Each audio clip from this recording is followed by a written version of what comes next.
Assalomu alaykum. Yana bitta meni yaxshi ko'rib parvarish qilayotgan gullarimdan biri Cembijum. Orxideya Cembijum. Orxideyani, to'g'risi oddiy orxideyani qiynaldim. Bir ikki marta oldim, eplay olmadim, quritib qo'ydim. Lekin shu Cembijumga ko'proq qiziqdim u orxideyadan ko'ra. Bu oxirgi olganim. Undan oldin bitta sariq, bitta qizilini olgandim. Internetdan, YouTube'dan bularni bo'lishdi. Shaklini, bir daskanalni ko'rsatgan shaklini ko'rmadim. Shuning uchun tavakkal qilib bo'lishga harakat qildim. Sarig'ini 3 taga, qizilini 3 taga adashmasam.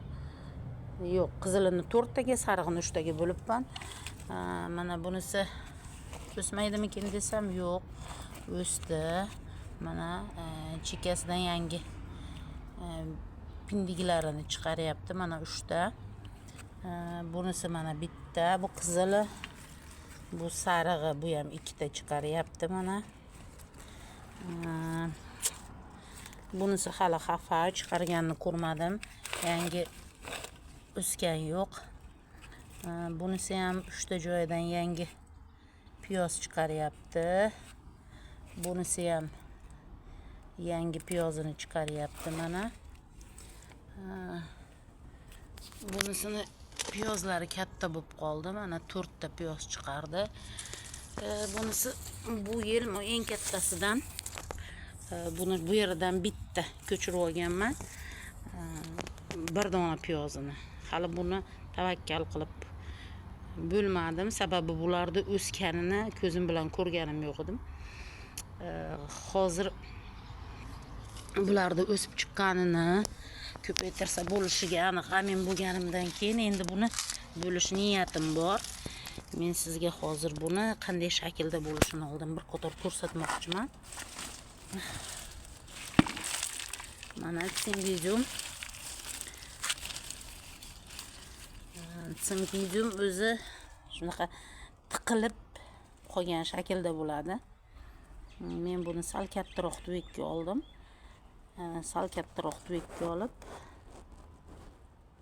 atrofiga qarat qilib qo'ydim. Yangi tomirlar chiqaryapti. Demak, sharoiti yaxshi bo'lsa yangi tomir chiqarar ekan. Men bularni hamma tomirini o'lib qolgan deb o'ylagandim. Buni tomiri o'ta uzun edi. Bir 5-10 santimetrini mana ko'rinib turibdi. Qirqib olib tashladim. O'ta chuqur edi. Shuning uchun qirqib olib tashladimda keyin ekib qo'ydim. Lekin hali o'zini bo'lmadim. Bugun bo'lish niyatim bor. Sababi hozir bo'lib olsam, bular bemalol o'sadi. Buni men bularni kichkina bo'linganlarni misolida ko'rdim. Sababi bo'linganlarni qishda 10 santimetr tomirini qo'yib qirqib keyin bo'lmasam, bularni bir-biridan ajratishni ilojisi bo'lmadi. Ko'ryapsiz, bular o'ta bir-biriga kirishib ketgan. Shuning uchun piyozlarni ajratish uchun men 10 santimetr tomirini qoldirib qo'yib, qirqib olib, keyin piyozlarni bo'lganman.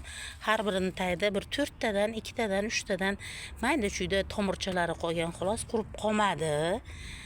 Piyozini quvvatini evaziga o'saverar ekan. Shuning uchun men eksperimentim yaxshi o'tganligi uchun endi buni kuzga borib bo'lmoqchiman. Hozircha mana hozir sizni oldingizda tekshirib ko'rdim. 10 santimetr tomirini qirqib olgan sharoitimda ham tomirlar qayta o'sib chiqyapti. Xo'jayinim o'ta baxshiylarcha qirqib olganimda o'smaydi, endi bular bo'ldi. Hech narsasini qo'ymadingiz, uzib yubordingiz degan edilar. Yo'q, o'sib ko'payapti. Demak, tabiatda o'ta og'ir sharoitlarda jon saqlagan Cembijumlar bizda ham bemalol o'sar ekan. Kattaroq tuvakka olib chuqurligi hech sig'madi. Simbiziumni men Andijondan simbizium uchun chuqur tuyuk topa olmadim. Shuning uchun oddiy paqir oldim. Niya bu o'ylaymanki, mana tagidan chiqyapti yangi piyozlari. Umid qilaman bu gul ochgani butoni chiqyapti deb umid qilib turibman. Chunki qolganlari hammasi yangi piyoz o'stiryapti ekan.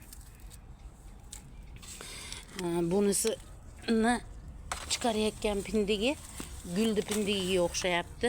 Shuning uchun bundan umidim bor. Shu yerdan chiqargan pindigi menimcha gullab bersa kerak. Qani kuzatuvni davom ettiramiz.